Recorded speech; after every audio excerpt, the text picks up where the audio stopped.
Bonjour, bonsoir, au microphone Bruno Guglielminetti. Bienvenue à cette édition de Mon Carnet. C'est l'édition du vendredi 16 septembre 2024. Au sommaire, cette semaine, on va parler avec une agence qui se spécialise dans les influenceurs sur LinkedIn. On va parler également avec le co-directeur d'un nouveau livre qui sort sur le défi de gérer des organisations à l'ère du numérique. Et puis, on va parler à la co-organisatrice du colloque Mutation où va le design, dans un contexte où l'IA est de plus en plus présent. Et puis, du côté de mes collaborateurs, il y a Stéphane Ricoul qui nous parle de NVIDIA. Et puis, il y a Jean-François Poulain qui va nous parler d'IA avec son invité. Et puis, oui, on va aller rejoindre Jérôme Colombin dans un instant pour parler actualité numérique avec lui. Alors voilà, c'est le programme de Mon Carnet cette semaine. Sinon, vous me permettez de me péter les bretelles un instant. Vous savez que depuis la fin juillet, je propose un bulletin quotidien de 2 minutes sur l'info technologique du jour. Eh bien, 120 secondes de tech vient de franchir le cap du demi-million d'écoutes cette semaine avec seulement 33 éditions publiées. C'est vraiment un beau succès. Alors, merci à ceux d'entre vous qui l'écoutez et ceux qui ne le font pas, je vous invite à écouter 120 secondes de tech. C'est vraiment le complément parfait à Mon Carnet et ça s'intègre assez facilement dans une routine du matin, 120 secondes. Et vous trouverez ça sur moncarnet.com ou sur votre plateforme de podcast régulière. Permettez-moi maintenant de saluer 5 auditeurs de Mon Carnet. Salutations toutes particulières cette semaine à Suzy Genet, Roland Bréard, Jonathan Chodgé, René Caron et Réjeanne Lepage. Et puis, merci à vous que je n'ai pas nommé, mais qui m'accueillez présentement entre vos deux oreilles. Très heureux d'être avec vous. Et puis à tous, je vous souhaite une excellente écoute. Allez, on va aller rejoindre Jérôme Colombin immédiatement à Paris pour parler d'actualité numérique.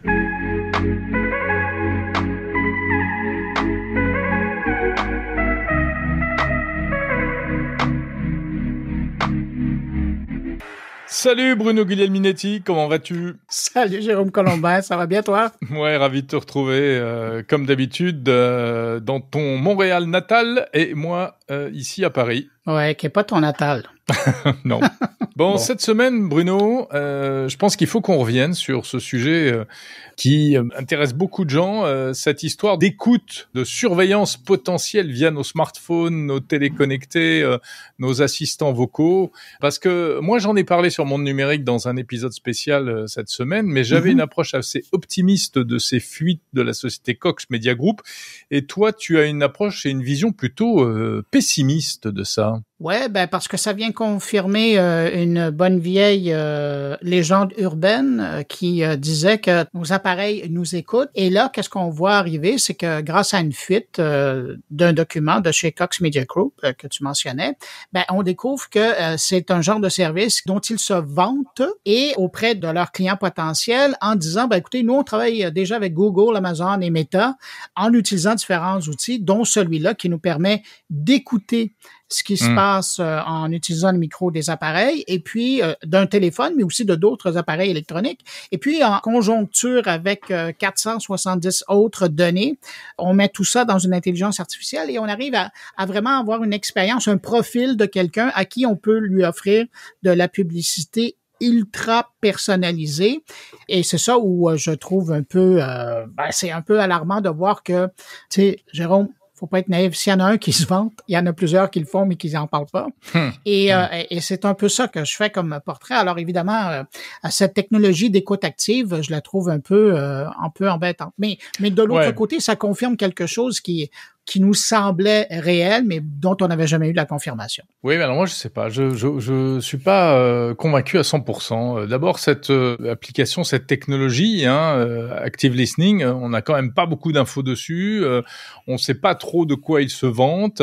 Comme tu le dis, en fait, ils évoquent aussi tout un ensemble de technologies qui permettent de créer des profils.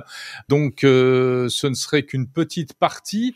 Et ensuite, ça veut dire quoi? Parce que en théorie, on peut pas comme ça écouter dans les smartphones aujourd'hui. Quand le micro de ton téléphone est activé, il y a un petit signal qui s'affiche en haut de l'écran qui t'indique qu'il y a une appli qui utilise ton micro.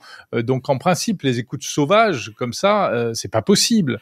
Est-ce que tu crois vraiment que c'est sérieux tout ça? J'aime bien la façon que tu l'amènes parce que officiellement, c'est pas possible. Sauf que dans les faits, on le sait, il existe des logiciels qui sont utilisés par ou des agences de renseignement ou peut-être même des gens mal intentionnés. Je dis ça, mais c'est avec un sourire, mais c'est pas drôle. Des gens qui ont développé des solutions qui fonctionnent sur les téléphones mobiles, mais aussi sur les bornes intelligentes là, qu'on a chez nous, qui permettent à des gens qui ont besoin d'informations d'écouter ce qui se passe dans une pièce. Et c'est pour ça d'ailleurs que depuis très longtemps, on invite toujours les gens lorsqu'on assiste à des réunions qui sont importantes et délicates à prendre leur téléphone, à les isoler dans un isoloir et comme ça, on a la paix. Mais donc, techniquement, ça se fait. Et la petite lumière qui montre que le microphone fonctionne, il y a des façons de la contourner aujourd'hui. Et donc, techniquement, ça se fait. Je te dis pas que les gens de Cox Media Group avaient cette technologie-là, mais sachant que une fois qu'une application est lancée, il y a énormément d'informations qui se transgigent là-dessus. Ben, peut-être qu'effectivement, dans le nombre d'éléments qui sont envoyés, il y avait des extraits. Oui, mais tout se fait d'un point de vue technique, ça je suis d'accord avec toi. Mais il y a des choses qui se pratiquent, on va dire, dans un cadre de renseignement militaire, etc. Est-ce que ça exploite souvent ce qu'on appelle les failles 0D, c'est-à-dire des vulnérabilités qui n'ont pas été découvertes, qui n'ont pas été rendues publiques. Il y a eu des précédents avec cette société israélienne qui commercialisait même un outil qui permettait de pénétrer WhatsApp et compagnie. D'accord. Donc tout est possible. Mais est-ce qu'une entreprise qui fait du marketing va s'amuser à utiliser ce genre d'outils et en plus à le commercialiser auprès de grands clients, sachant que malgré tout, ça reste interdit ce genre de pratique. Tout à fait. Et puis plus particulièrement en Europe, qui est la terre de la protection de la donnée privée. Moi, je peux être sûr que la Commission européenne, il y a quelqu'un en Irlande qui va se pencher sur le cas de Cox Media Group parce qu'ils vont vouloir avoir de l'information, sachant que cette entreprise-là, il y a une partie de sa business qui est faite sur votre territoire. Alors, probablement que dans les mois à venir, il y a des enquêteurs qui vont débarquer là-bas dans leur bureau et puis qui vont demander de voir qu'est-ce qui se passe exactement. Ça, c'est le côté rassurant de l'histoire. Mais dans les faits, il y a bien des endroits sur la planète, malheureusement, où il n'y a pas encore de juridiction ou de contrôle bien établi. Je te parle pas du Canada, je te parle pas des États-Unis, mais il y a des terres encore qui sont plutôt vierges dans le domaine. Et ça, je pense qu'il n'y a pas une boîte publicitaire qui se ferait, malgré toute l'éthique là, qui est soulevée par cette question-là. Je pense qu'il y a des gens qui ne se feraient pas trop de mauvais sens à utiliser cette technologie-là. Mais ça soulève quand même des questions et le fait que maintenant, il y a un document public qui a été rendu public malgré la volonté de la compagnie, moi, je trouve ça intéressant parce que ça relance la discussion avec de l'information maintenant pour nourrir cette discussion-là. Puis après, moi, je laisse ça dans les mains des législateurs pour faire enquête. Bon, écoute, oui, bien sûr. Mais je pense qu'il faut pas non plus trop inquiéter les gens et en plus sur ces histoires d'écoute active dont on parle depuis longtemps. On sait aussi que les grandes plateformes ont d'autres manières de nous pousser de la pub ciblée et de nous profiler, et elles n'ont pas besoin d'écouter toutes nos conversations, sans compter les contraintes techniques que ça représenterait, de capter comme ça des millions de gigaoctets de données, de les faire transiter par le cloud, etc. Mais ça, c'est intéressant ce que tu amènes, parce qu'il y a un truc, ici au Canada, ça a fait jaser beaucoup. Tu sais que dans le monde, il y a un regroupement qui s'appelle Echelon, qui retrouve le Canada, les États-Unis et l'Australie. Un réseau d'écoute. Exactement. Piloté par les États-Unis. Exactement. Et longtemps, ça a existé, mais ils engrangeaient des millions de conversations, d'échanges par jour, mais ils savaient pas quoi faire. Ils savaient pas la donnée humaine. Moi, je me souviens d'avoir couvert le sujet, mais aujourd'hui, grâce à l'intelligence artificielle, ils sont capables d'analyser en temps réel toute cette information-là. C'est les révélations d'Edward Snowden, hein? Entre autres. Et donc, on se retrouve avec ça. Mais en tout cas, de mon côté, je terminerai en disant que le conseil que je dis à tous les journalistes ou les gens que je rencontre qui m'abordent sur cette question-là, c'est que du moment qu'il y a un microphone ou quelque chose qui vous permet d'enregistrer ou même à l'occasion d'écouter, sachez que vous n'êtes pas en sécurité. Bon, écoute, si vous avez quelque chose à cacher. On va attendre la suite de les développements éventuels de ce sujet très chaud. Bruno, il y a autre chose, un peu dans le même ordre d'idée. Moi, j'ai tilté cette semaine sur un sujet assez étonnant. Je sais pas si tu as vu qu'aux États-Unis, la police utilise l'intelligence artificielle pour générer automatiquement des rapports suite à des interventions. Alors c'est assez étonnant. Hein. Ouais, non. En fait, c'est de l'IA générative. C'est basé sur ChatGPT. Il y a quelques villes américaines. Il y a Oklahoma City, il y a Lafayette dans l'Indiana, il y a dans le Colorado également. En fait, c'est une techno qui s'appelle Draft One et qui utilise, comme tous les policiers américains ont une caméra qu'ils portent sur eux. À la fois, ils filment les scènes de tout ce qui leur arrive et ils enregistrent le son. Alors ça se base sur l'audio apparemment. Et ensuite, eh bien, quand le policier rentre au commissariat, on sait que tous les policiers du monde, il y a un truc qui est pas drôle du tout pour eux, c'est de faire des rapports, hein, dès que, voilà, des rapports écrits pour raconter telle ou telle intervention. Et bien là, en fait, c'est un outil qui va générer automatiquement le rapport de police. C'est assez incroyable, hein. Oui, puis après, le policier a qu'à repasser à travers les notes pour voir ce qui est correct ou s'il y a de l'information à rajouter. Alors exactement. Wow. Le truc, c'est que pour l'instant, c'est quand même limité déjà à des opérations qui ne nécessitent pas d'arrestation.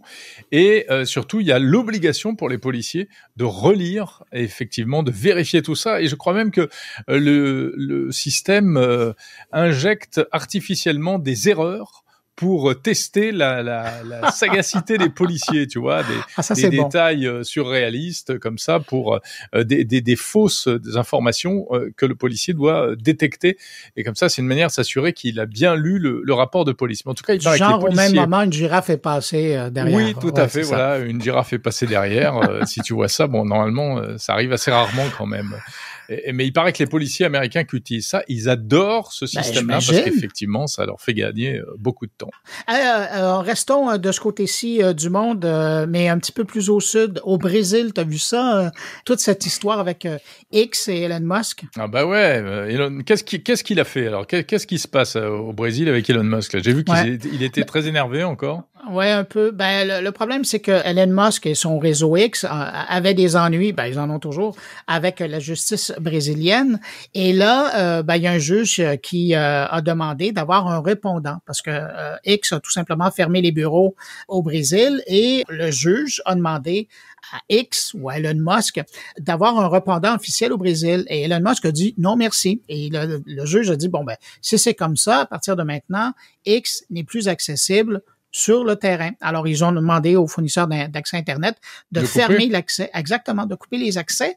Et là, ben, évidemment, il y avait toujours cette réalité-là de pouvoir mettre un VPN et d'y accéder. Alors, le juge, étant proactif et connaissant un peu ce qui se passait dans la vie, il a dit, écoutez, si vous utilisez X en utilisant un VPN à partir du territoire brésilien, c'est 9 000 $ d'amende. Alors, évidemment, ça a fait comme réfléchir les gens. Ça calme. Ouais. Entre-temps, le juge est quand même revenu sur son histoire. Et puis, le seul fournisseur Internet qui dessert le Brésil, qui a décidé de ne pas se fermer les écoutilles, ben, sans surprise, c'est Starlink. Ben oui, qui appartient à Elon Musk. Exactement. Alors, il n'y a pas du tout un conflit d'intérêt. Il a dit, ben, moi, avec mon système, on pourrait toujours l'utiliser. Mais évidemment, il y a toujours cette amende qui pend. Alors, il n'y a pas beaucoup de Brésiliens qui ont décidé de poursuivre leur utilisation de X. Et de l'autre côté, ben, il y a Blue Sky, qui est le fameux réseau social qui avait été développé par Jack Dorsey, qui... cofondateur de Twitter. Exactement, qui, lui, essaie de vivoter à travers l'océan. Et lui, du coup, il a reçu 2 millions de nouveaux utilisateurs. Alors, pour une plateforme... c'est tout bénef pour lui. Oui, et puis pour une plateforme qui en comptait environ 8, t'imagines, tu as 2 millions d'utilisateurs qui arrivent. Il y a eu un tsunami sur les serveurs de Blue Sky, mais ça a tenu le service. Et là, maintenant, on parle pas mal plus en portugais qu'auparavant sur Blue Sky. Et les gens de Blue Sky sont bien contents de cette histoire-là. Jack Dorsey peut dire merci à Elon Musk, qui a fait une grosse boulette quand même, là. Enfin, puis même d'un point de vue business, c'est pas très malin de sa part. Non. Parce que ça fait beaucoup de monde au Brésil, hein. C'est beaucoup de gens, c'est une économie importante. Et là, évidemment, cette histoire-là n'est pas terminée. Alors, on va voir comment, dans les mois à venir, là, ça va aller. Et pendant ce temps, il lance sa télé, le brave Elon. Oui, t'as vu ça passer, hein? Pour faire qu'on pète YouTube. Exactement. XTV. Au début, on comprenait pas bien ce truc-là. Qu'est-ce que tu en penses, toi? Moi, je trouve que c'est sur le fond, sur l'aspect médiatique, c'est pas absurde. Alors bon, indépendamment de ce qu'on peut penser de X, d'Elon Musk, etc. Mais je trouve que c'est hyper moderne, entre guillemets, d'envisager que sur sa télé, demain, on puisse accéder à X, parce que X, aujourd'hui, c'est de moins en moins du texte, c'est de plus en plus de la vidéo. C'est un peu comme YouTube, comme les shorts de YouTube, c'est un peu comme TikTok, etc. Encore une fois, sans parler de la qualité ou de la mauvaise qualité des contenus, mais il n'y a pas que de la mauvaise qualité, cela dit. Voilà, je trouve ça assez surprenant et assez novateur. Je sais pas ce que tu en penses. Ben, novateur, je suis pas certain, parce que dans le fond, ils vont rejoindre les TikTok qui sont déjà sur les télés intelligentes, YouTube qui est là depuis longtemps, Facebook est là depuis longtemps. Alors, mais même moi, j'étais surpris de voir que X n'était pas, à l'époque de Twitter, ils n'étaient pas présents sur les téléviseurs, mais bon. Probablement qu'à l'époque, les choses portaient moins à la chose. Maintenant que X se positionne vraiment comme étant une plateforme d'information, de divertissement, ça a tout bon. Et puis, ce qui est intéressant, quand tu lis le détail de l'offre, c'est d'une part, oui, tu auras accès aux comptes auxquels tu es abonné, puis même ceux auxquels tu n'es pas abonné, mais il y a aussi une offre exclusive sur la plateforme de XTV qui sera proposée. Et ça, j'ai hâte de voir qui va oser faire affaire avec Elon Musk. C'est sûr que, bon, il y a déjà des grands journalistes vedettes des États-Unis là qui présentent leur émission. Eux autres vont être contents de retrouver le petit écran de cette façon-là.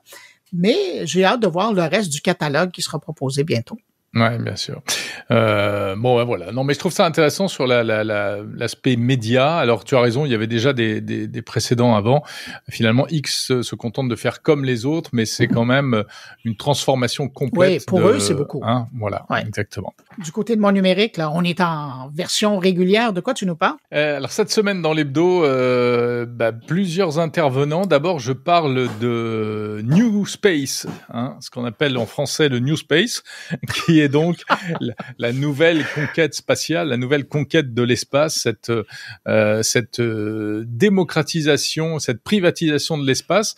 On en parle avec un spécialiste de Capgemini. Et puis, je parle de logiciels libres. C'est à propos d'un livre qui vient de sortir et qui recense tous les logiciels libres qu'on peut utiliser librement, comme son nom l'indique, gratuitement en plus, à la place des Google, Microsoft et compagnie. Voilà, c'est Thierry Pigault qui est journaliste, spécialiste d'informatique depuis longtemps et qui a référencé tous ces outils qui peuvent rendre service à pas mal de gens, effectivement. Et puis on retrouve également Olivier Parent, prospectiviste, et qui décrypte des films de science-fiction et qui nous parle cette semaine du film Wall-E, le petit robot Wall-E. Ben oui, c'est d'actualité avec tous les robots qu'on voit apparaître, là. Tout à fait. Voilà, mon cher Bruno. Écoute, j'invite tous mes auditeurs à aller tendre une oreille du côté de mon carnet, comme d'habitude. Oui, j'invite les miens, les gens qui sont en train de nous écouter de ce côté-ci, à aller faire un tour avec leurs oreilles de ton côté. Et puis, sinon, on se retrouve la semaine prochaine. Salut Bruno, à la semaine prochaine. Jérôme. Si vous désirez suivre l'actualité numérique au quotidien, vous devez vous abonner gratuitement au nouveau podcast 120 secondes de tech, animé par Bruno Guglielminetti. Dans chaque édition, un résumé de l'actualité numérique du jour en moins de 120 secondes. Pour découvrir 120 secondes de tech, visitez moncarnet.com ou visitez Apple Podcast, Spotify ou YouTube et cherchez 120 secondes de tech. De retour à Mon Carnet. On a tous entendu parler des YouTubers, des influenceurs sur Instagram, sur Facebook, sur TikTok, mais des influenceurs sur LinkedIn, ça, on en parle moins, pourtant ça existe. Mon invité s'est spécialisé dans le domaine depuis 1 an et j'avais le goût d'en savoir plus sur l'univers des influenceurs qui commence à apparaître sur la plateforme de réseautage. Pour ce faire, on va aller rejoindre le directeur et fondateur de l'agence de marketing d'influence, Copilote. Copilote avec un E à la fin et non pas Copilote sans E comme l'intelligence artificielle de Microsoft. Bonjour Arthur Durand. Bonjour Bruno. Arthur, qu'est-ce que c'est un influenceur sur LinkedIn? Un influenceur sur LinkedIn, c'est avant tout un leader d'influence. Ce n'est pas un créateur de contenu. Ce n'est pas un créateur de contenu de métier. Donc, il est différent d'un créateur de contenu ou d'un influenceur qu'on va trouver sur Instagram ou sur TikTok. C'est un chef d'entreprise, c'est un employé, c'est un gestionnaire, mais ce n'est pas un créateur de contenu et ce n'est encore moins un influenceur. C'est un terme qui d'ailleurs n'est pas utilisé. On dit un leader d'influence ou un leader d'opinion, mais ce n'est pas un influenceur. Quels critères font en sorte que vous identifiez un individu comme pour le bien de la discussion, je vais parler d'influenceurs, là, même si vous pouvez utiliser une autre expression, mais que les gens comprennent bien. Quels sont les critères qui font que, justement, un individu va être probablement plus intéressant qu'un autre par rapport à votre approche? Alors, on va identifier différents facteurs. Un des plus importants, c'est la régularité. On veut chercher des personnes qui publient régulièrement du contenu sur LinkedIn, plusieurs fois par semaine, plusieurs fois par mois, sur des thématiques bien précises. Donc, on veut des créateurs qui vont justement se spécialiser dans un type de contenu auprès d'une audience, auprès d'un secteur et d'une industrie, plutôt qu'une personne qui parle un peu de tout et de rien sur différents sujets. Donc voilà, nous, on va regarder avant le nombre d'abonnés, le volume de publications, l'interaction qu'il va avoir sous chacune de ces publications avec son audience. Ce sont ici des critères qui, pour nous, sont importants. Et le respect, bien entendu, de l'algorithme, puisque LinkedIn reste un réseau social. Il faut respecter les règles et surtout comment rédiger une publication pour qu'elle ait un maximum d'impressions, un maximum de visibilité. Donc ça, c'est des critères qui sont importants pour nous lorsqu'on va sélectionner un profil plutôt qu'un autre. Vous disiez que quelqu'un qui publie évidemment dans un domaine en particulier, est-ce que vous diriez que c'est ça la grosse différence avec d'autres plateformes comme Instagram ou TikTok ou YouTube où on trouve des influenceurs qui parlent un peu de tout? C'est exactement ça. Nous, en fait, on va mettre de l'avant la crédibilité et l'authenticité des personnalités avec qui on va travailler et qu'on va mettre de l'avant auprès d'une entreprise. On travaille pas avec des créateurs de contenu comme sur Instagram ou sur TikTok qui vont accepter des cachets de différentes entreprises parce qu'ils en ont besoin de vivre. C'est leur gagne-pain. Nous, on va travailler avec des personnalités qui ont une vraie légitimité, une vraie crédibilité dans leur industrie, qui sont pas habitués à recevoir des cachets pour faire des publications sponsorisées. Mais voilà, c'est de cette manière qu'on procède. Est-ce que c'est difficile de les convaincre quand vous les approchez comme ça? Comment ils réagissent, ces gens-là? C'est vraiment nouveau. Je suis le premier à avoir fait ça au Québec. Donc, c'est sûr que quand on contacte quelqu'un en disant on peut vous payer pour une publication, au début, ils sont quoi? Mais c'est possible sur LinkedIn, etc.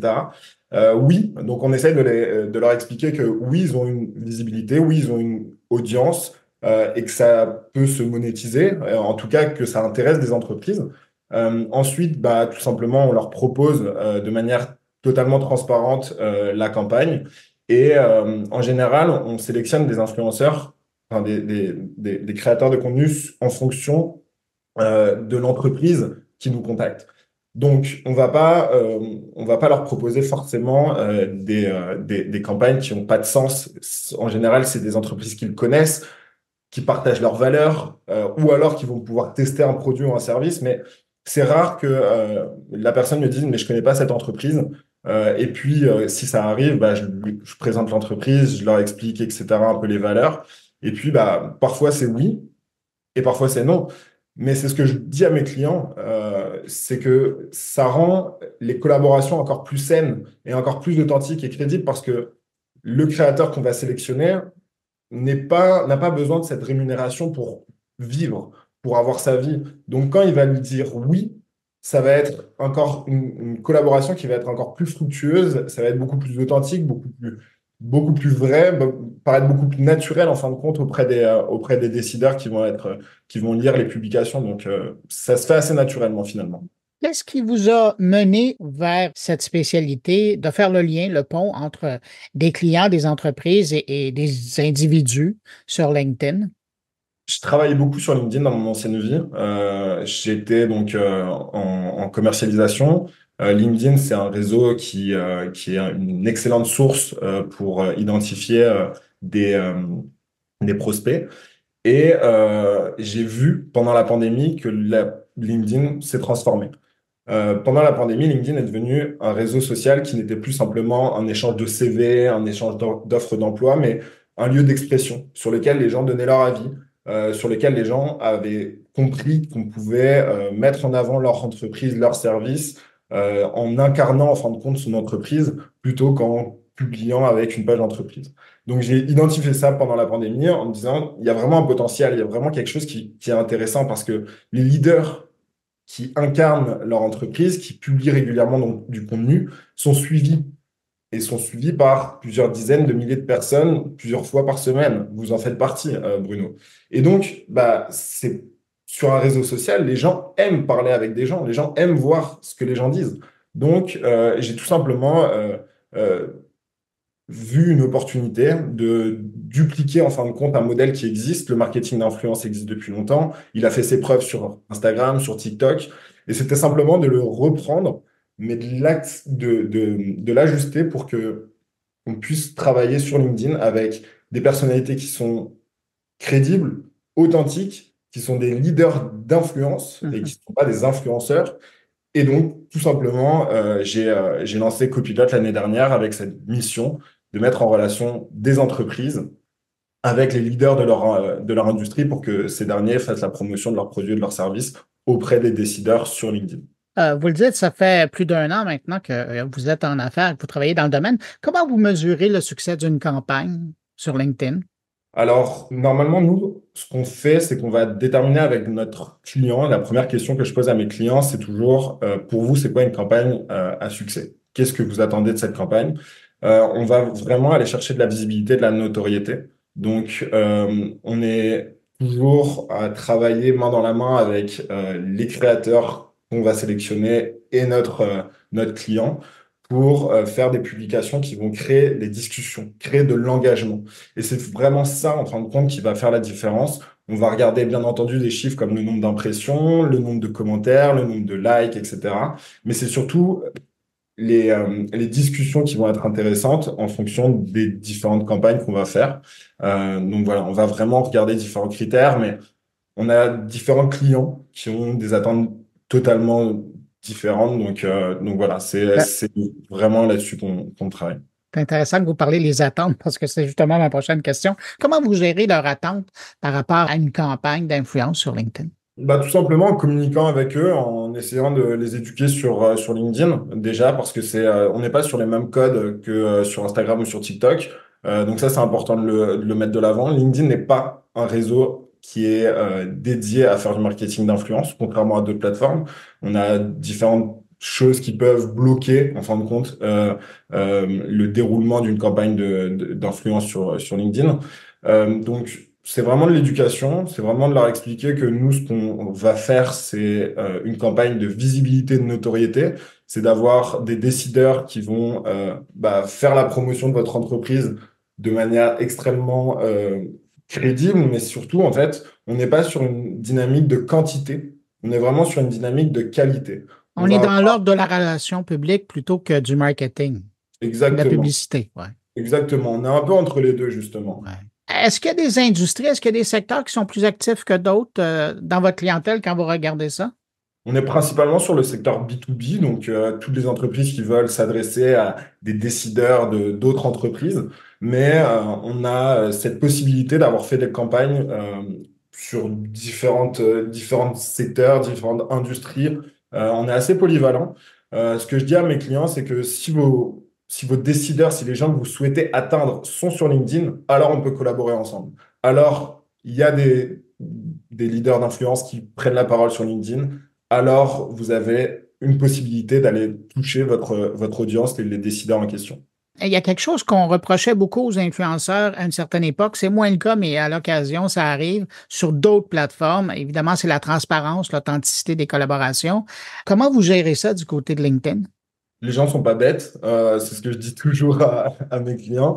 On voit quand une campagne est sponsorisée, on voit quand même si sur LinkedIn ça paraissait nouveau quand on a commencé à le faire, on le voit quand même que c'est des campagnes qui sont sponsorisées. Donc nous on joue la carte de la transparence, on dit à toutes les personnes avec qui on collabore de préciser que c'est une publication qui est sponsorisée. Depuis septembre de l'année dernière, donc depuis bientôt 1 an, LinkedIn a mis en place une mise à jour pour que on puisse signaler que notre publication est sponsorisée. Donc toutes les collaborations qu'on fait, on met systématiquement en avant le fait que ce soit sponsorisé. Ça n'entrave pas la qualité et l'engagement des publications, mais voilà, c'est important justement de jouer un jeu de la transparence avec les campagnes qu'on réalise. En terminant, quel conseil vous donnez à une entreprise qui envisage de collaborer avec des influenceurs ou un influenceur sur LinkedIn pour la toute première fois? D'être très flexible, d'être très agile, d'essayer tout simplement de jouer la carte de la transparence aussi avec l'ambassadeur qui va porter le message, parce que la collaboration, c'est pas juste c'est pas juste ponctuel. On fait des collaborations avec certaines personnes qui durent dans le temps et on se rend compte en fait, un leader peut devenir un très très bon ambassadeur pour une entreprise sur plusieurs mois, sur même plusieurs années. Et donc, voilà, on leur dit justement de jouer la carte de la transparence, d'être agile, d'être flexible et d'essayer de faire tout pour que la collaboration se passe bien, puisque ça peut être vraiment très bénéfique pour l'entreprise et aussi d'ailleurs pour le leader qui peut parfois s'associer avec cette entreprise. Arthur Durand, je rappelle que vous êtes directeur fondateur de l'agence Copilote, qui est une agence de marketing d'influence qui se spécialise sur LinkedIn. Merci d'avoir pris de votre temps pour répondre à mes questions. Merci beaucoup, Bruno. Au revoir. Au revoir.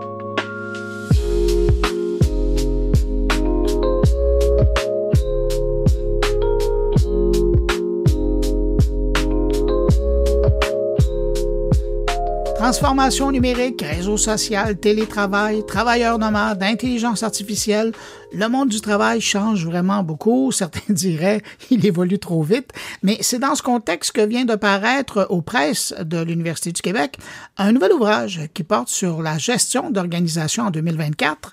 Le titre, et ça donne l'ampleur du défi, le management à l'ère numérique.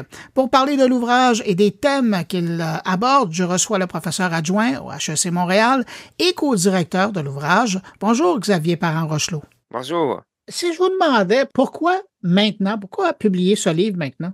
Ben, écoutez, il y a plusieurs raisons. D'abord, il y a un manque criant de documentation en contexte francophone et de documentation, je dirais, vulgarisée. Il y a, comme on le sait, il y a énormément d'écrits, de choses qui se publient à gauche, à droite, de grande qualité et de niveau variable, disons, en termes de qualité, sur les sujets liés au numérique et en quoi la transformation numérique transforme le monde du travail. Mais paradoxalement, malgré l'envergure ou l'ampleur là, de tout ce qui est écrit, au niveau pédagogique, nous les profs, les enseignants, il nous manque de matériel. C'est-à-dire qu'on n'arrive pas... Il manquait là, un ouvrage de vulgarisation destiné d'abord aux étudiants, mais qui peut très bien aussi être utilisé là, par les professionnels, qui répertorie, qui condense ou qui résume plusieurs thématiques. Donc, c'est la première des choses qui a motivé, le premier élément qui a motivé cet ouvrage-là. Et en fait, la genèse de tout ça, si on veut, ça a été une invitation de la part de la maison d'édition des Presses de l'Université du Québec qui nous amenait un peu cet argument-là en disant, nous, on reçoit des demandes de professionnels et d'enseignants d'avoir un manuel. En fait, l'idée de base, c'était d'avoir un manuel scolaire sur l'intelligence artificielle, précisément en gestion des ressources humaines. Au fil des discussions, on en est venu à élargir, à diversifier un peu là, le scope. Le cadre. Qui est couvert par là. Oui, voilà, merci, Ouais. le cadre. Mais je vous confirme qu'effectivement, on n'a pas l'impression de lire un manuel scolaire quand on passe à travers votre ouvrage. Mais je veux qu'on parle un peu des différentes choses que vous abordez. Mais si je vous demandais là, de façon générale, suite à ce travail-là, puis de toute façon, parallèlement à l'enseignement que vous faites au HEC, selon vous, là, aujourd'hui, les impacts les plus significatifs de la transformation numérique sur le monde du travail et des organisations, ce serait quoi? C'est une bonne question, puis la réponse à cette question-là, elle change à vue d'œil. Si vous m'aviez Mais posé cette semaine, Oui, ben cette semaine, on est encore une fois dans le dilemme entre est-ce que l'IA et les technologies afférentes, est-ce que ces technologies-là vont remplacer les individus ou au contraire, est-ce qu'elles vont modifier, transformer les emplois? La réponse, bien sûr, c'est un peu des deux. Ça dépend qui, ça dépend des secteurs d'activité et tout.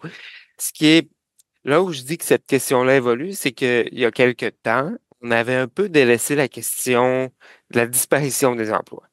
Puis, au niveau scientifique, on est arrivé à une forme de consensus disant que, ben, écoutez, l'IA, oui, va détruire certains emplois, ben, va contribuer à la perte de certains emplois.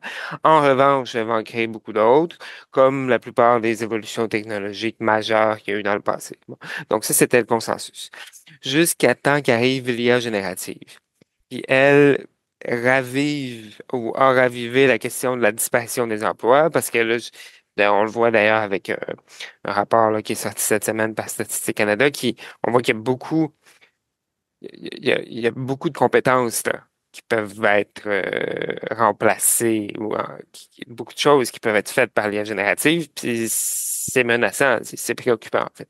Donc je veux dire, on est encore dans cette sempiternelle question-là qui demeure là, très, très importante.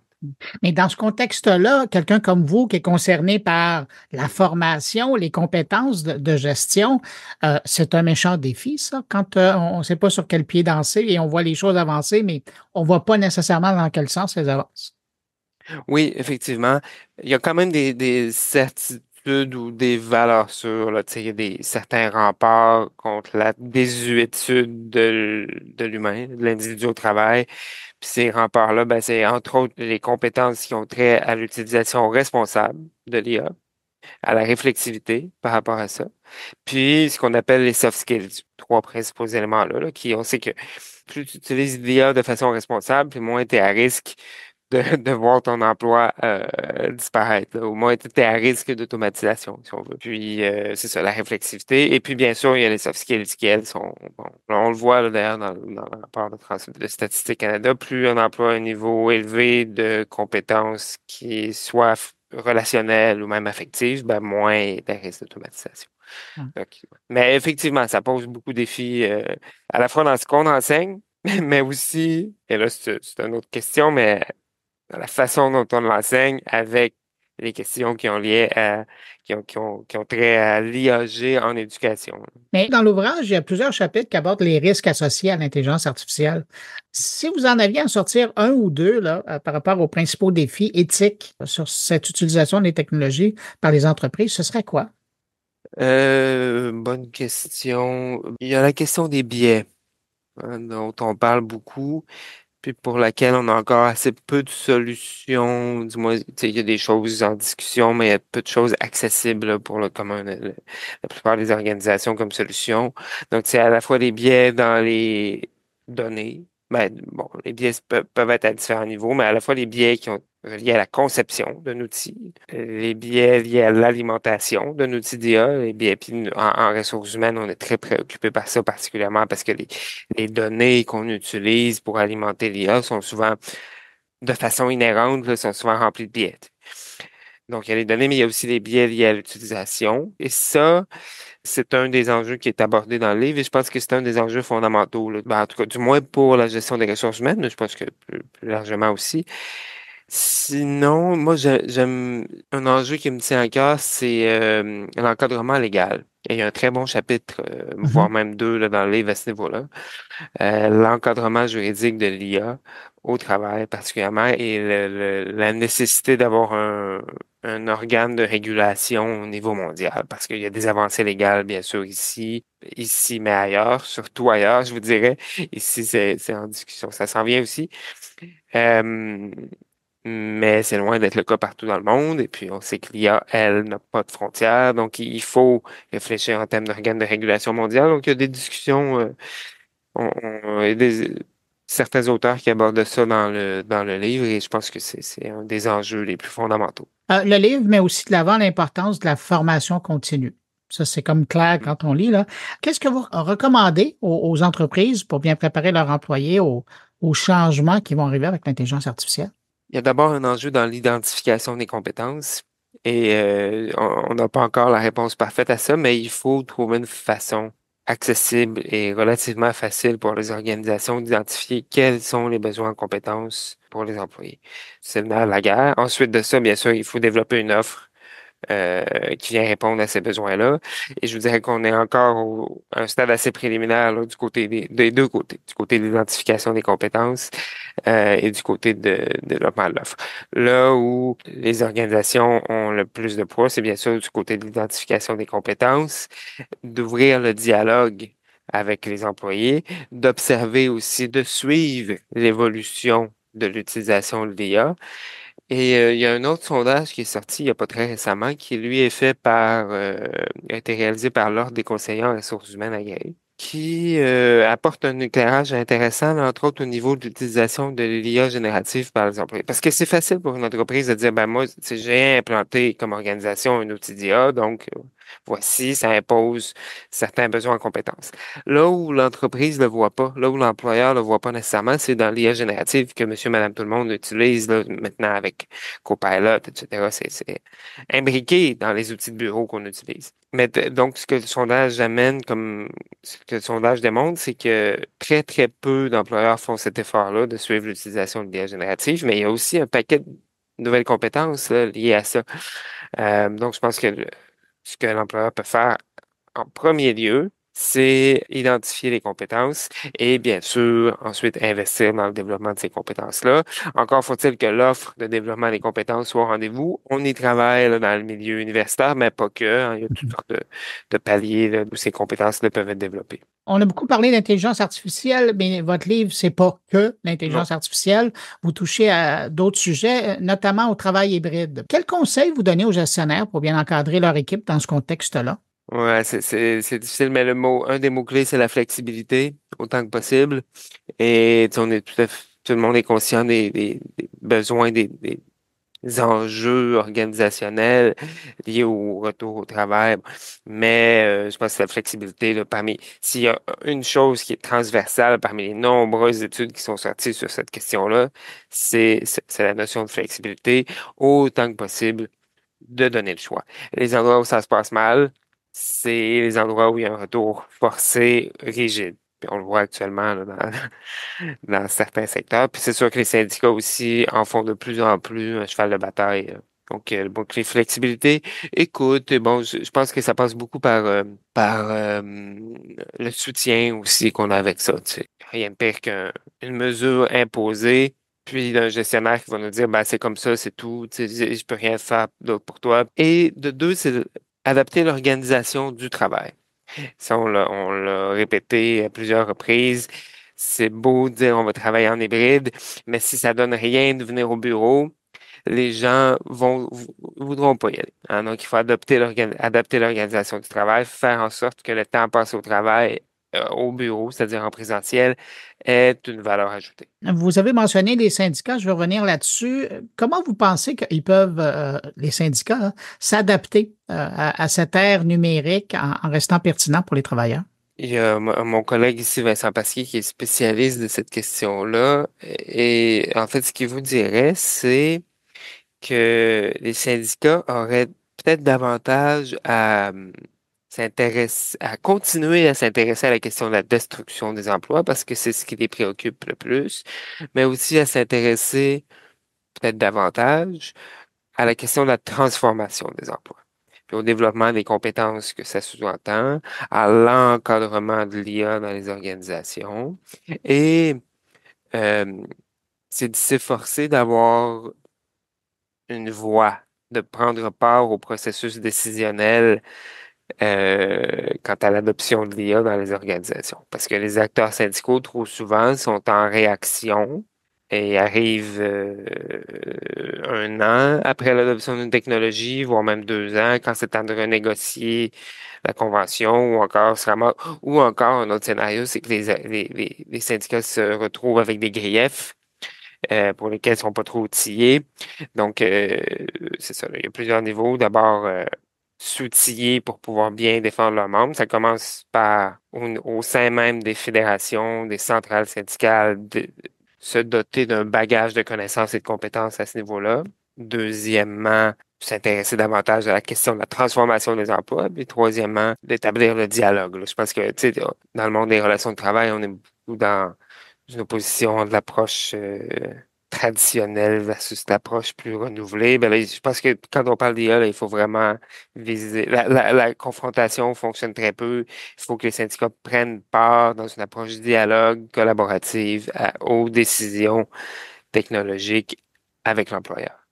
En terminant, si je vous demandais, quelle est votre vision pour l'avenir de la gestion, l'avenir du management dans un contexte de transformation numérique aussi accéléré comme on le vit aujourd'hui? Ouais. Plus important que jamais. Plus important que jamais. Et vous avez parlé tantôt de l'importance du développement des compétences. Ça va prendre une place qui est prépondérante. Et en fait, le management il y aura toujours des humains dans l'organisation. Et ces humains-là vont devenir peut-être de plus en plus critiques, si je peux m'exprimer de la sorte. Ils auront de plus en plus une valeur ajoutée. Et donc, il va falloir y faire attention à ces humains-là en termes de compétences, aussi en termes d'organisation du travail. Et l'équilibre, la question de l'organisation du travail va devenir de plus en plus complexe. En fait, pour répondre de façon simple à la question, le management va devoir répondre de la complexité grandissante de la gestion des organisations, de la gestion du personnel également. Donc, plus important que jamais et plus complexe que jamais, avec des compétences nouvelles aussi qu'il va falloir développer chez les gens qui gèrent les organisations. Donc, on y travaille là, dans les universités. Et c'est un peu l'objet du livre que de faire état de ces nouveaux besoins-là. Xavier Parent-Rochelot, vous êtes professeur adjoint à HEC Montréal. Vous êtes également, et c'est pour ça que je vous recevais, co-directeur de l'ouvrage Le management à l'ère numérique. C'est paru aux presses de l'Université du Québec. Merci d'avoir pris le temps pour répondre à mes questions. Merci de l'invitation. Je précise que le livre est un collectif. Ariane, qui est la co-directrice, et moi-même avons surtout coordonné. Donc là, c'est le mérite qu'on a, c'est de coordonner le travail de nos valeureux auteurs et autrices qui ont écrit les 15 chapitres. Donc, on les remercie beaucoup. Au revoir. Au revoir.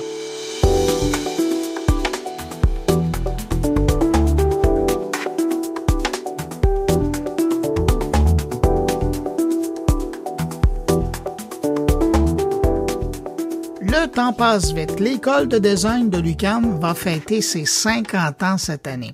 50 ans à former, à réfléchir sur le design dans nos vies, dans notre environnement. Et pour marquer le coup, du 18 au 20 septembre prochain, l'École organise un colloque international intitulé « Mutation : où va le design ?»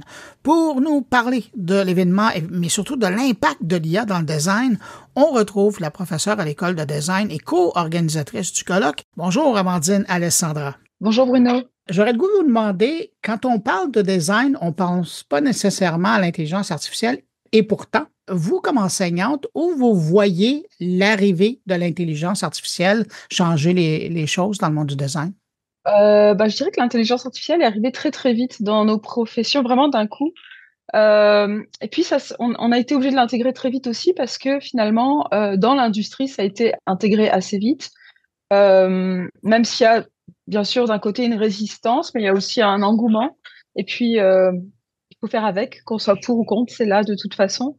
Et puis, en termes d'enseignement, je dirais que l'intégration de l'intelligence artificielle, ça nous permet de réinventer des approches pédagogiques traditionnelles, mais aussi d'offrir de nouvelles perspectives sur l'apprentissage et la pratique du design, encore une fois, pour rester cohérent avec les besoins de l'industrie. L'idée, et ça, je dirais que c'est finalement assez traditionnel dans l'enseignement du design, ce qui est vraiment important, c'est d'apprendre aux étudiants à apprendre face au renouvellement galopant des outils, parce que ça, c'est pas nouveau finalement.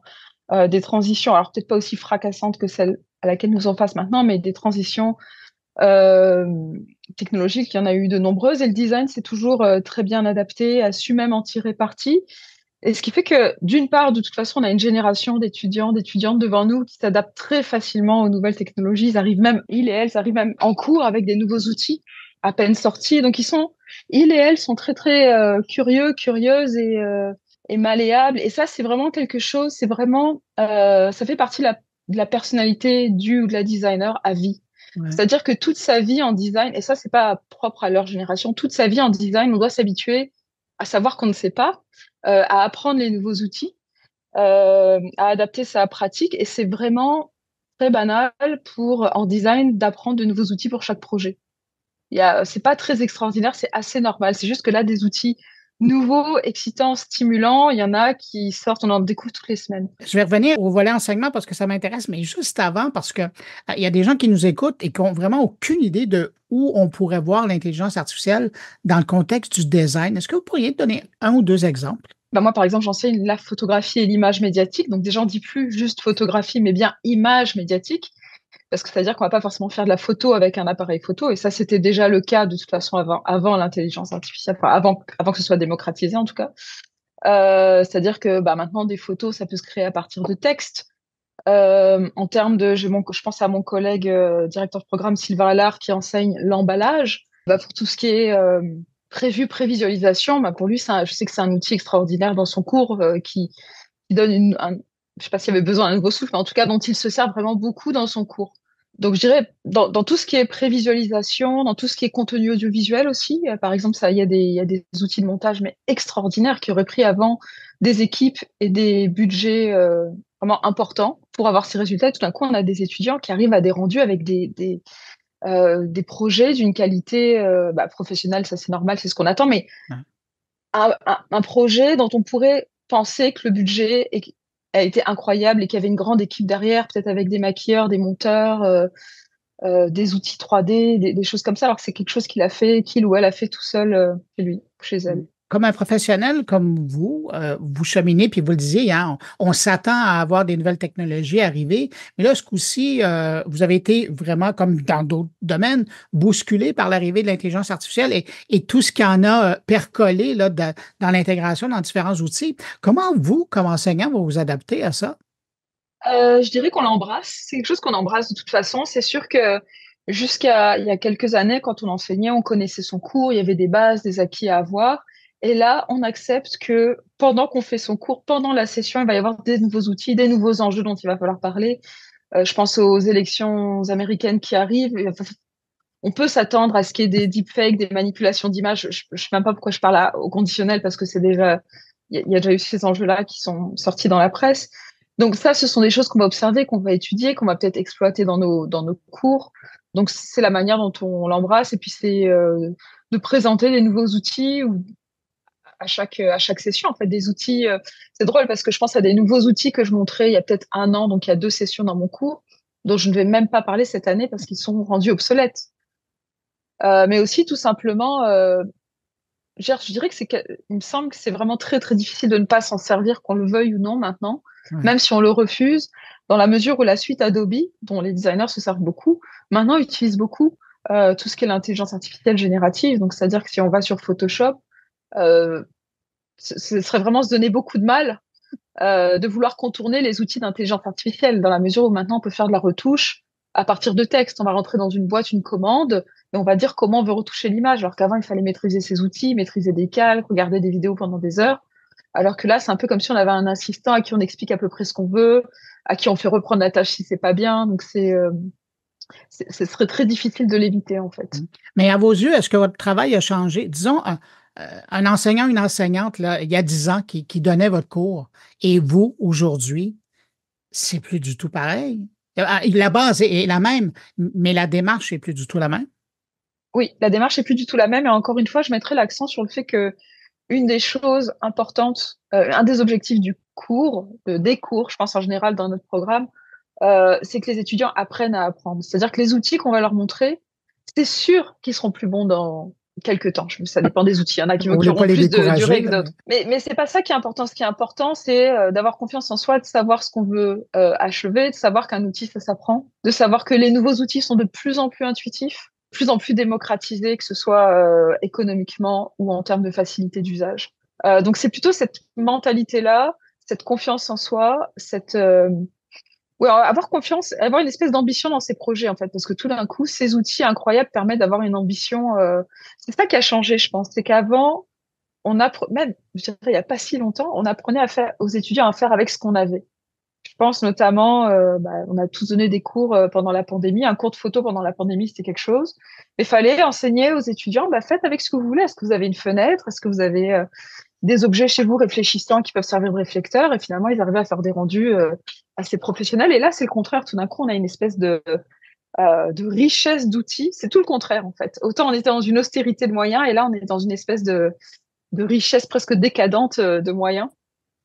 Le plus difficile, c'est presque de faire un choix. Et aussi, je dirais, de ne pas se laisser séduire juste par la beauté de ce que font les outils, mais rester maître de son outil. C'est-à-dire que, oui, de garder un concept, de garder un regard critique et pas juste se laisser séduire par la beauté de l'image un peu parfaite, telle que peut la produire l'intelligence artificielle, mais de savoir avoir un regard critique si cette image ne dit rien de particulier ou si elle véhicule des biais. Il faut le voir, il faut savoir le voir. Eh bien, justement, dans ce monde où maintenant tout est possible, est-ce que l'éthique dans votre travail, ça devient encore plus important? Oui, absolument. C'est-à-dire que d'un côté, on est évidemment très enthousiaste et de cette révolution, en fait. Mais c'est pas pour ça qu'on ferme les yeux sur tous les enjeux vraiment problématiques qui viennent avec. En ce sens, on a quand même quelques étudiants qui sont assez réfractaires à cela, et c'est pas quelque chose qu'on cherche forcément à changer parce que à l'école, l'esprit critique est évidemment quelque chose qui est célébré, et on peut pas avoir une espèce de pensée uniforme, positiviste. Et oui, il faut avoir un esprit critique. Oui, de générer une image, ça utilise des gallons et des gallons d'eau.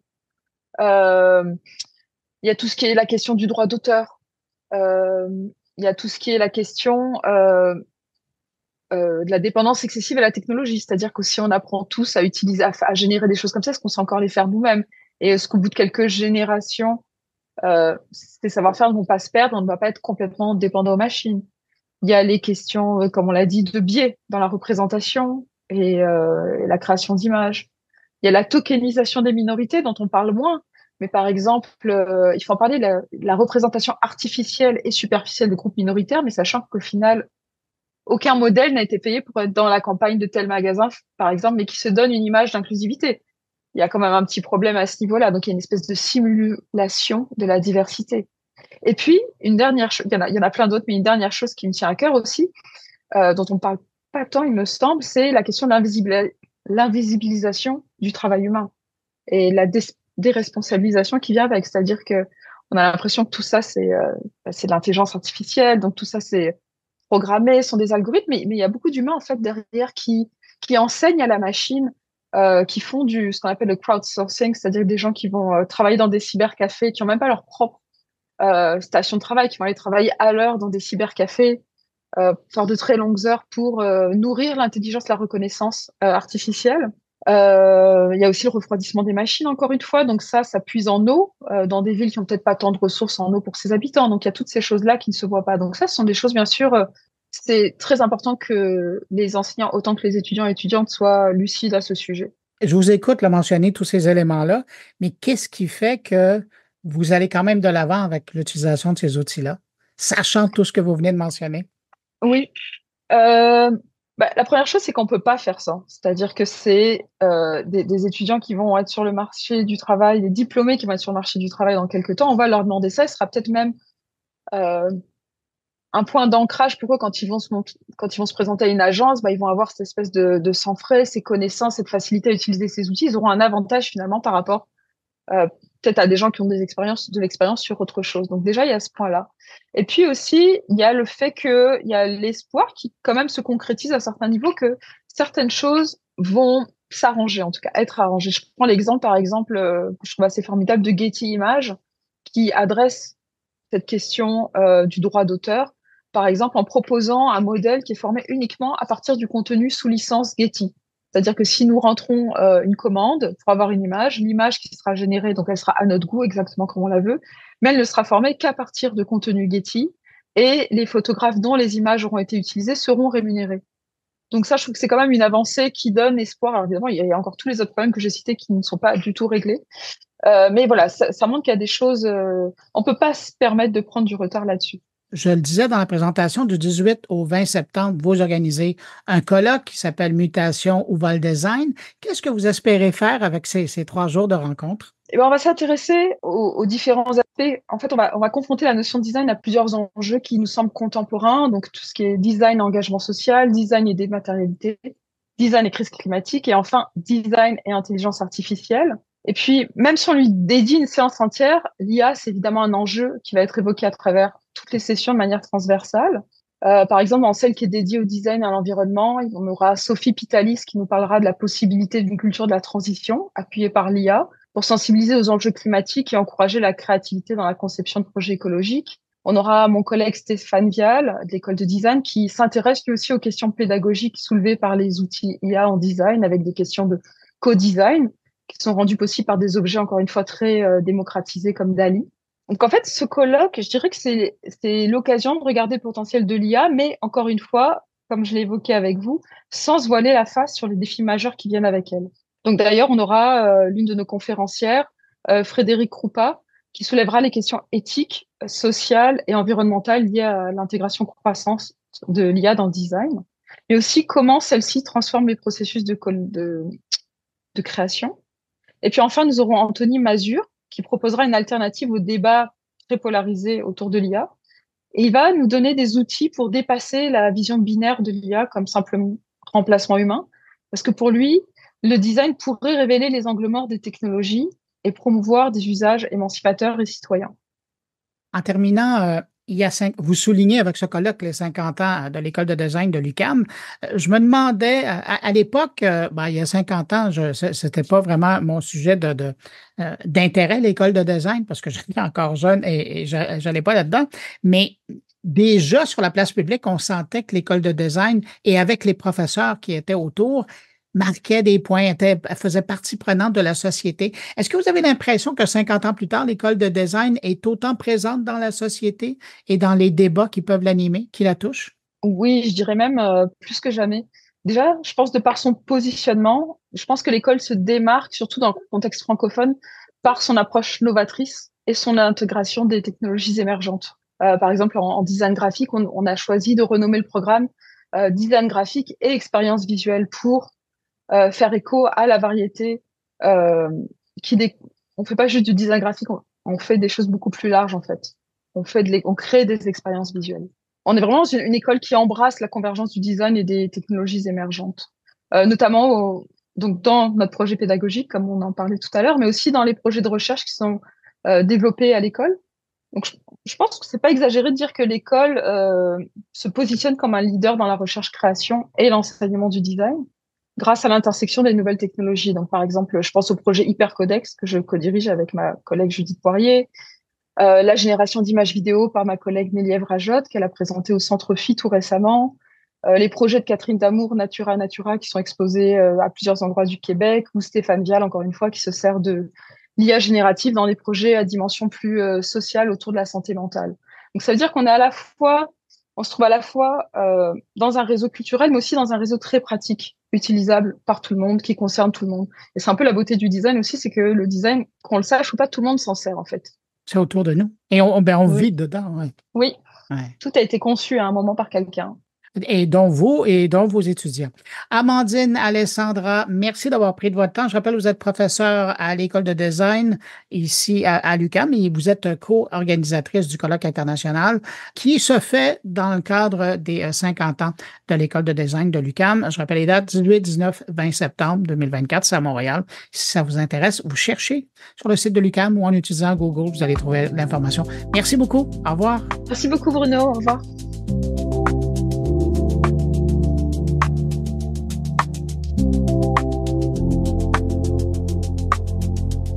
Cette semaine, Stéphane Ricoul s'intéresse au rythme de croissance de NVIDIA et surtout s'il était soutenable encore pour longtemps.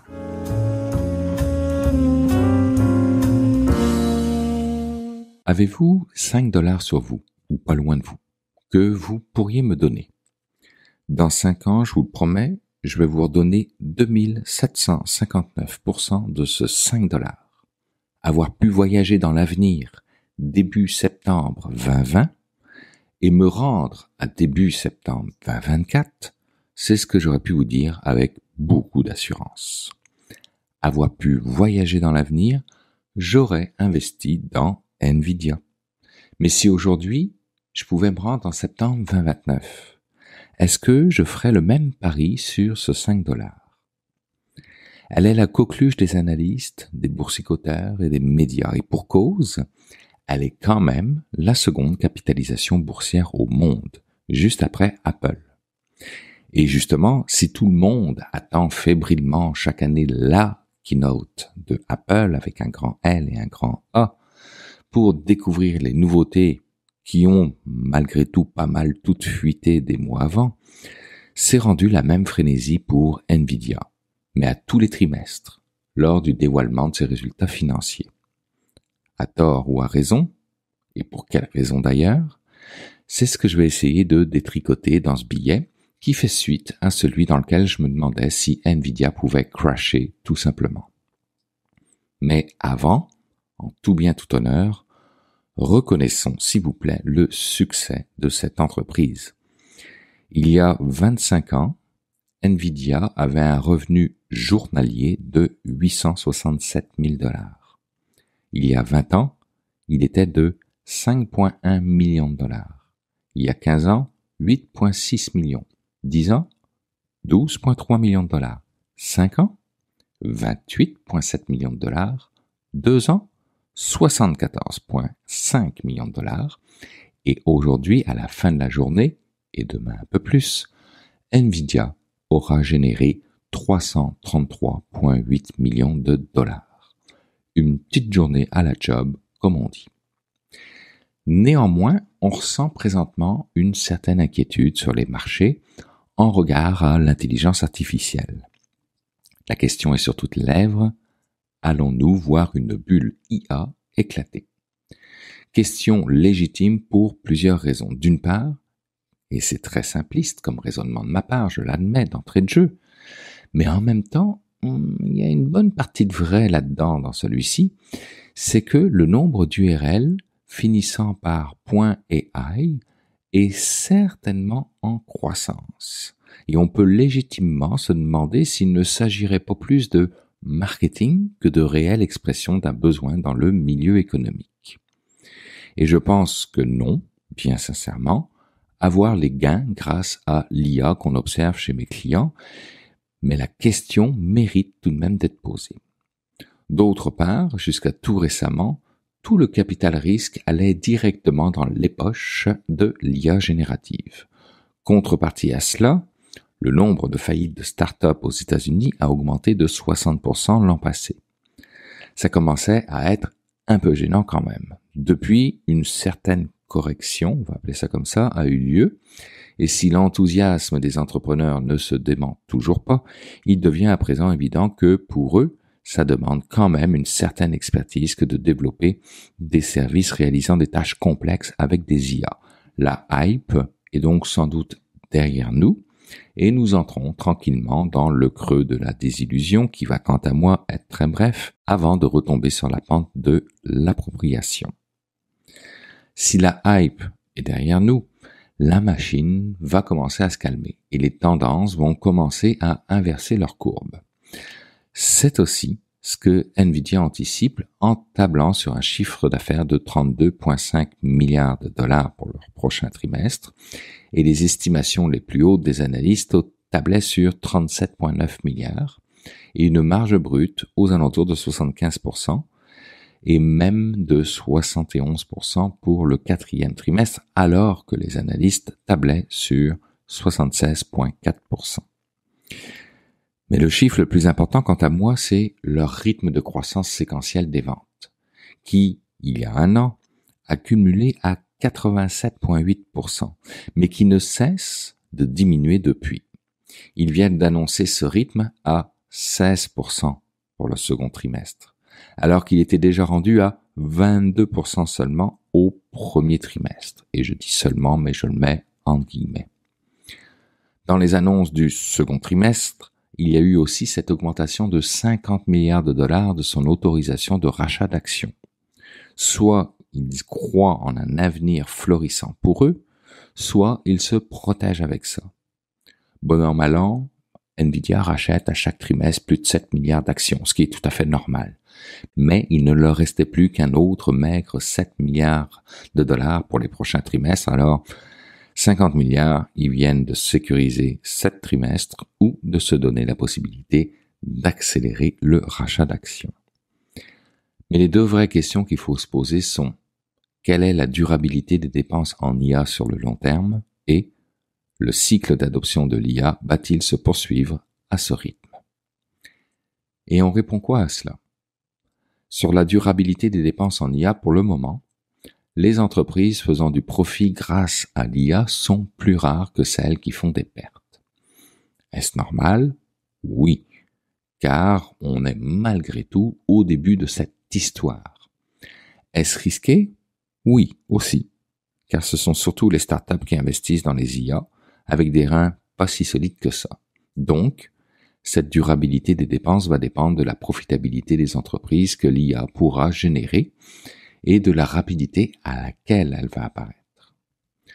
Sur le volet cycle d'adoption, à savoir s'il va se poursuivre ou non à ce rythme, j'aurais tendance à dire que oui, pour deux raisons. La première, c'est que si je me fie à mon métier de tous les jours, il reste encore un paquet d'entreprises qui n'ont pas entamé le virage de l'intelligence artificielle. Et parenthèse nostalgique ici, j'écrivais exactement la même chose en 2010 en ce qui concernait à l'époque le virage en commerce électronique, désormais loin de nous comme questionnement, parenthèse nostalgique, fermée.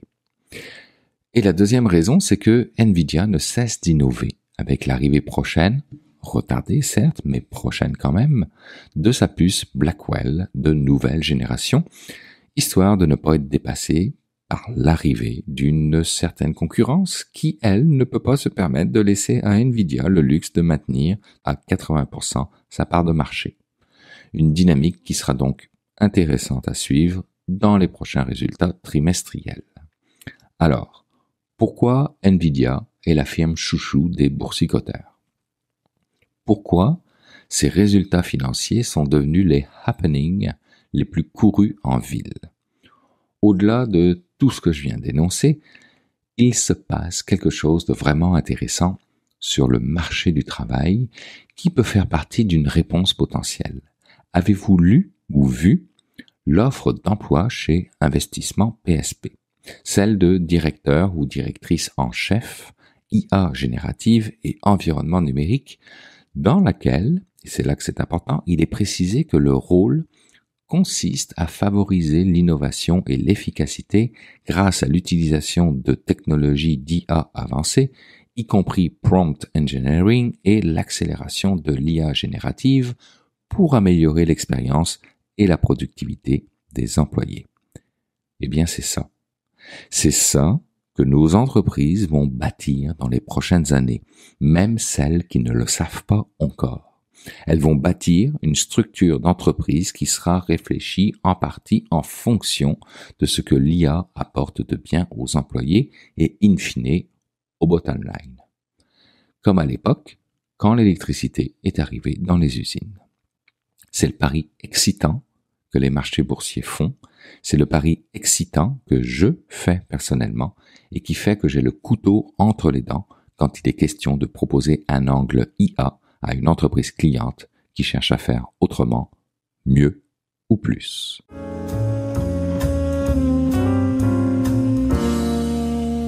Comme à l'habitude, c'est le temps d'aller rejoindre mon ami Jean-François Poulain pour parler UX. Bonjour Jean-François. Bonjour Bruno. Jean-François, cette semaine, on fait un petit peu plus large, quoique, parce que la HEC a accueilli une conférence cette semaine qui parlait notamment d'intelligence artificielle et tu as justement parlé avec quelqu'un qui a participé à cette rencontre. Qui participait et qui l'organisait. En fait, c'est Sylvain Sénécal, qui est professeur au Tech 3 Lab au HEC depuis plus de 13 ans. Il est co-directeur, en fait, du Tech 3 Lab.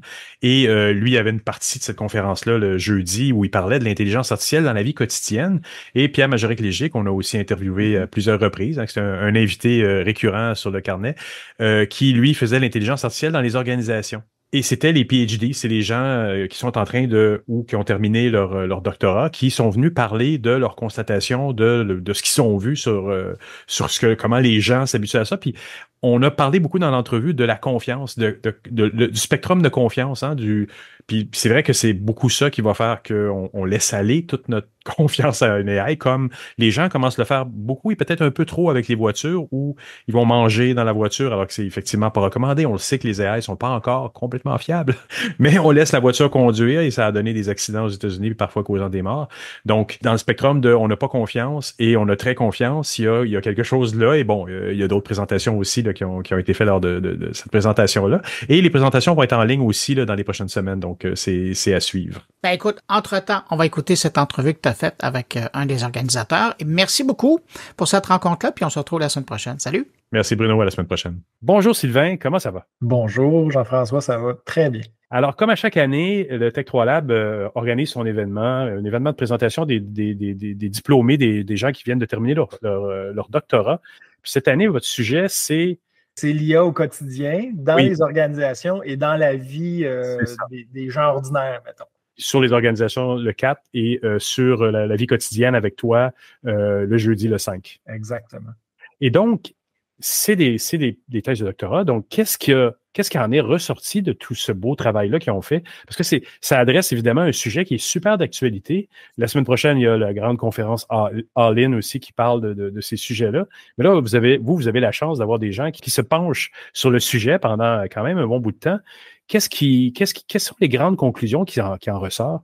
Ben, il y a plusieurs conclusions. Je t'expliquerai un peu la genèse là, après la réponse que je vais te donner sur les conclusions, mais il y a tout un programme de recherche qui s'est formé.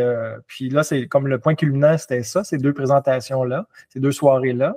Mm-hmm. Et tu sais, les grandes conclusions, c'est des choses assez intéressantes, comme aussitôt que tu mets une IA, que ce soit dans un milieu de travail, disons un milieu manufacturier, là, un employé dans l'usine qui a de l'IA pour l'aider à faire ses tâches, ou dans le quotidien des gens, dans une voiture autonome ou semi-autonome, puis tu as un conducteur, ben il y a plein de choses qui se passent vraiment étonnantes. Puis des fois, ça fait un peu peur. C'est-à-dire que aussitôt que l'IA te semble compétente à peut-être remplacer une de tes tâches que tu fais, etc., ben de manière très naturelle, mais un peu sournoise, l'humain délègue vraiment facilement quand il a confiance. Et là, ben, se désengage de la tâche qu'il est en train de faire. Fait que ça peut être, je produis un produit d'une ligne de production ou je laisse ma voiture conduire à bon port. Puis la surconfiance dans l'IA, c'est vraiment dangereux parce que là, l'humain... fait tellement confiance qu'il ne vérifie plus grand-chose, puis il peut arriver des problèmes, que ce soit dans une usine ou sur la route, très conséquents. C'est 8 projets dans 8 contextes différents, mais les grandes lignes, c'est ça. C'est quand il y a beaucoup de confiance.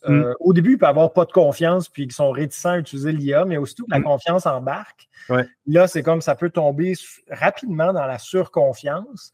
Et là, ben, il y a d'autres conséquences qui peuvent arriver parce que, je ne sais pas, moi, un professionnel des ressources humaines qui a une IA pour choisir des CV de candidats, puis qui fait totalement confiance à l'IA, ben, se désengage, puis pourtant, c'est lui qui est responsable de ces décisions-là. Exact.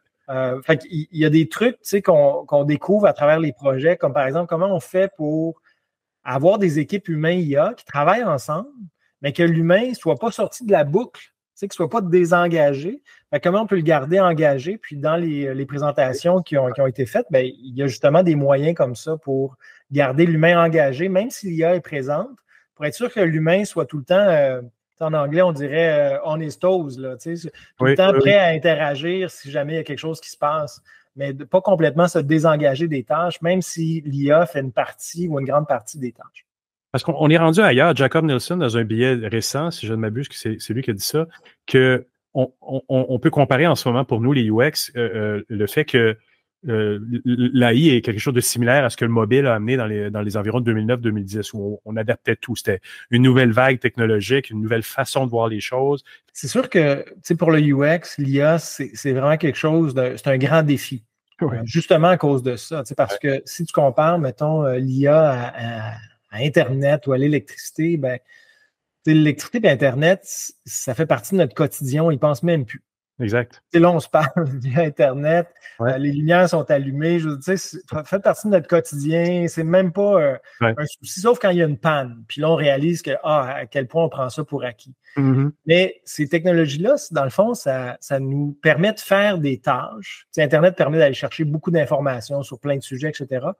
Mais l'IA, c'est différent parce que évidemment, c'est bâti sur Internet, par exemple, mais l'IA peut faire des prédictions, prendre des décisions à notre place. Tu as juste à penser aux réseaux sociaux, ton fil que tu consultes, c'est pas même que le mien, puis c'est basé sur la personnalisation, puis l'algorithme bien en arrière te pousse du contenu qui sait qu'il va te plaire, puis tu vas interagir, etc.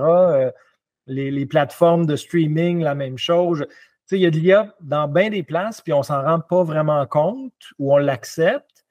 Mais quand on parle d'IA générative des 2 dernières années, disons, là, si on parle de UX, là, c'est effroyable. Là, c'est pas le fun d'utiliser ces plateformes-là. Là, c'est du copier-coller.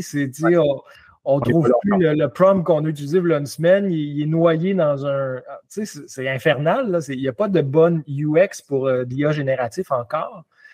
Fait que pour le UX, l'IA, c'est à la fois un grand défi, puis c'est aussi de participer à quelque chose qui va avoir beaucoup d'impact, parce qu'encore une fois, c'est pas juste une plateforme qui donne plein d'informations, qui facilite de faire des tâches, ça fait des tâches à ta place. Fait que là, c'est un autre niveau d'implication là, pour les utilisateurs. En même temps, en UX, le paradigme, c'est de dire, don't make me think. C'est tellement facile de faire la tâche parce que le UX est bon, puis ça va, mais avec l'IA, c'est très dangereux, ça. Parce que le don't make me think, tu veux plus ça avec l'IA, tu veux du make me think. Mm-hmm. Sinon, l'humain va être complètement désengagé des décisions qu'il doit prendre, des tâches qu'il doit faire. Fait que, pour le UX, là, c'est comme un changement de paradigme. Là, quand tu fais du UX pour l'IA versus du UX traditionnel, tu ne veux pas juste comme augmenter l'efficacité de faire une tâche. Là, tu veux être sûr que l'humain qui est en arrière de ça soit impliqué dans la décision parce que l'IA est en train de prendre une décision pour toi. Exact. Il faut le ramener au centre de l'équation. Ouais. En fait, oui, c'est ça. Effectivement, il l'était toujours, en fait, mais là, on ramène son pouvoir décisionnel à ramener de l'humanité dans le processus. Même si lui a décidé de le déléguer, il faut que tu le forces à rester pas tant délégué que ça. Là. Sinon, il y a des conséquences négatives qui peuvent arriver à ça. Tu penses à une voiture autonome, pas encore super autonome, là, mais à un niveau intermédiaire, là, puis le conducteur fait très confiance à l'IA, puis se met à faire une tâche secondaire pendant que la voiture se conduit tout seul. Oui. Tu n'es pas supposé faire ça. Tu es supposé rester attentif, les 2 mains sur le volant pour intervenir dès que le système a une faille. T'sais. Mais encore une fois, c'est basé sur la confiance. T'sais. Si on l'utilise et on gagne en confiance, là, tu dis, il est capable de le faire tout seul. Mais cet échange-là ne va pas s'améliorer parce que les autos vont s'améliorer, elles. La conduite autonome va s'améliorer, puis l'humain va se décharger de plus en plus de cette tâche-là, dans le fond. Mais c'est compliqué, ça, parce que on a fait un des projets qu'on a présenté là, durant les soirées, c'était un projet qu'on a fait avec la SAC pour justement aller sonder les utilisateurs de voitures intelligentes, puis quand ils délèguent le contrôle de leur voiture, dans quelles conditions. Écoute, il y a une personne sur 5 qui ne le fait pas dans les bonnes conditions. Là. Il pleut, il neige, l'auto va être plus compétente que moi. Oh, je suis pas certain. Je suis fatigué, je m'endors, je fais plus confiance au système qu'à moi. C'est hyper dangereux. Ce n'est pas dans ces conditions-là qu'on doit utiliser ces systèmes-là. Mais c'est ça, il faut travailler sur l'utilisateur, de le garder engagé, le sensibiliser à ça, à sa responsabilité, même si la machine peut le faire. Ouais. Toi, tu demeures engagé. T'sais.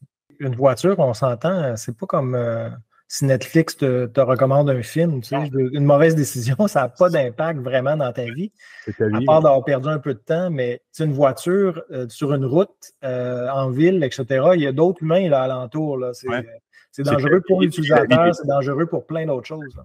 Non, c'est vrai. Et y a-t-il d'autres choses intéressantes? Parce que vous aviez quand même plusieurs personnes qui sont venues parler. Vous avez 8 PhD là, qui sont venus parler, qui sont venus faire des TED Talks sur les 2 jours. Y a-t-il d'autres choses qui sont ressorties du lot dont tu peux nous parler? Bon, c'est sûr que on a enregistré les conférences qui vont être disponibles éventuellement en ligne. Vous allez pouvoir aller dans le détail. Mais une qui est particulière aussi, c'est en collaboration avec AlloProf. Oui. L'organisme qui aide aux devoirs puis aux leçons, là, les élèves. Puis, qui est partenaire du Tech 3 Lab, je pense aussi. Hein? Pardon? Qui est partenaire du Tech 3 Lab depuis Oui, on fait des choses avec eux depuis un bon bout de temps. Ouais. Puis, on a sondé comment les parties prenantes en éducation réagissent à l'IA. Les parties prenantes, c'est les élèves, c'est les profs, c'est les parents, entre autres. Puis on a mené là aussi un grand sondage à travers en ligne, mais pour ces trois populations-là. Puis, dans le fond, on leur posait des questions sur, par exemple, une IA qui corrige les travaux des enfants. Comment les enfants réagissent à ça? Comment les parents réagissent à ça? Comment les profs réagissent à ça? Et les réactions sont complètement différentes. Ah oui? Parce que, est-ce que le système est autonome? Est-ce qu'il va prendre des données personnelles ou pas? Donc, il y a toutes sortes de caractéristiques. Puis, dans le fond, ce qu'on a découvert de cette recherche-là, c'est qu'en éducation, on ne peut pas juste parler de l'IA en éducation, parce que ça mène à rien. Tout le monde a une opinion assez tranchée. Puis, dans le fond, quand on parle d'IA en éducation, on parle de tout et de rien. Mais quand on fait parler les gens sur, OK, dis-moi maintenant, une IA qui corrige des travaux versus une IA qui personnalise l'apprentissage versus une IA qui accompagne psychologiquement l'élève dans son parcours, etc. C'est des exemples très concrets. C'est là qu'on commence à vraiment comprendre les réactions des parties prenantes puis dire, OK, bien, si on fait une IA pour corriger, il faut faire attention à ces sensibilités-là des parties prenantes. Oui, je comprends. Si tu regardes les grands titres des journaux ou les débats qu'on voit sur l'IA en éducation, ça reste tout le temps très atmosphérique, à un niveau trop élevé pour être constructif. Ouais. Puis là, ce projet-là, ça met en lumière que dans le fond, il faut vraiment parler d'applications spécifiques de l'IA en éducation pour que ça soit constructif puis qu'il y ait un dialogue entre les parties prenantes puis arriver à faire quelque chose. Est-ce qu'on a même, à un moment donné, besoin de mentionner que c'est l'IA qui est derrière? Les sujets dont tu viens de mentionner peuvent se tenir tout seuls. Est-ce que vous acceptez que l'aide à votre enfant ou la correction de ses devoirs soit faite automatiquement? Est-ce qu'on est encore obligé maintenant de reparler de l'AI, alors qui est quelque chose qui est derrière tout, dans le fond, qui va l'être de plus en plus? Oui, l'automatisation, ça existait avant l'IA. C'est juste que là, ça prend une vitesse plus grande, si on veut. Donc, effectivement, il y a des systèmes qui existent, mais quand tu dis un système pour corriger des choix de réponse, il n'y a pas trop de débat là-dessus, mais un système pour corriger 2 pages de texte de mon enfant, là, peut-être que ça peut être différent comme réaction. C'est quoi donc la prochaine étape pour ces jeunes diplômés-là? Maintenant, ils vont trouver des emplois chez Ivado, justement, ou dans la recherche ou ailleurs? Parce que des fois, on a toujours un petit peu peur de quelqu'un qui a des PhD. Qu'est-ce qu'on fait avec quelqu'un qui a un PhD après? Où est-ce qu'on va? Ah, inquiète-toi pas pour nos étudiants au doctorat, ils se placent très bien. Ouais. Mais c'est intéressant comme question parce qu'effectivement, la plupart, ils n'ont pas tous terminé. Là. Il y en a que c'est dans leur cheminement encore, il leur reste 1 an ou 2 peut-être. Il y en a qui sont plus avancés, qui ont terminé. Il y en a qui ont déjà des postes de professeurs dans d'autres universités au Québec. Donc, la plupart s'orientent vers des carrières en recherche scientifique comme prof d'université, puis il y en a quelques-uns qui vont aussi aller dans l'industrie. Mais ils ne sont pas tous à la fin du parcours. Là. Donc, on les accompagne un par un pour voir dans le fond qu'est-ce qu'ils veulent vraiment faire comme carrière. C'est primordial. Fait que vous formez une génération de chercheurs, de gens qui vont nous aider à intégrer ça dans nos vies quotidiennes. Mais c'est l'idée, le Tech 3 Lab, depuis qu'on a parti ça, il y a une dizaine d'années, ça a tout le temps été sur l'expérience utilisateur. C'est juste que là, la technologie, c'est plus juste une application ou un site web, c'est l'IA.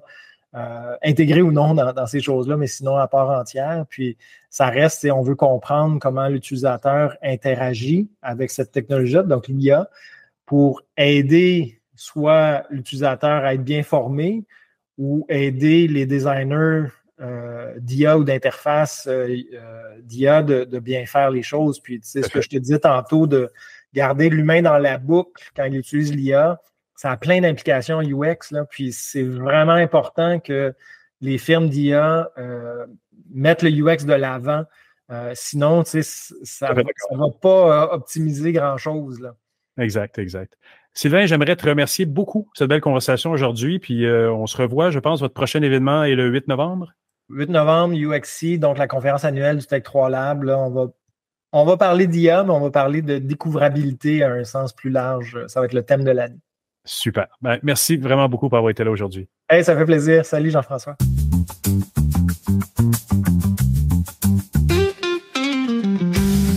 Ah ben voilà, Voilà, c'est ainsi que se termine cette édition de Mon Carnet. Un gros merci à nos invités. Merci à mes collègues, Jérôme Colombin, Stéphane Ricaud et Jean-François Poulin pour leur présence cette semaine. Et puis merci à vous qui avez été là jusqu'à la toute fin. Merci d'avoir été là cette semaine. Je vous donne rendez-vous vendredi prochain pour une nouvelle édition de Mon Carnet. Et puis à lundi, si vous avez pris la bonne habitude d'écouter 120 secondes de tech au quotidien. Bonne semaine, au revoir.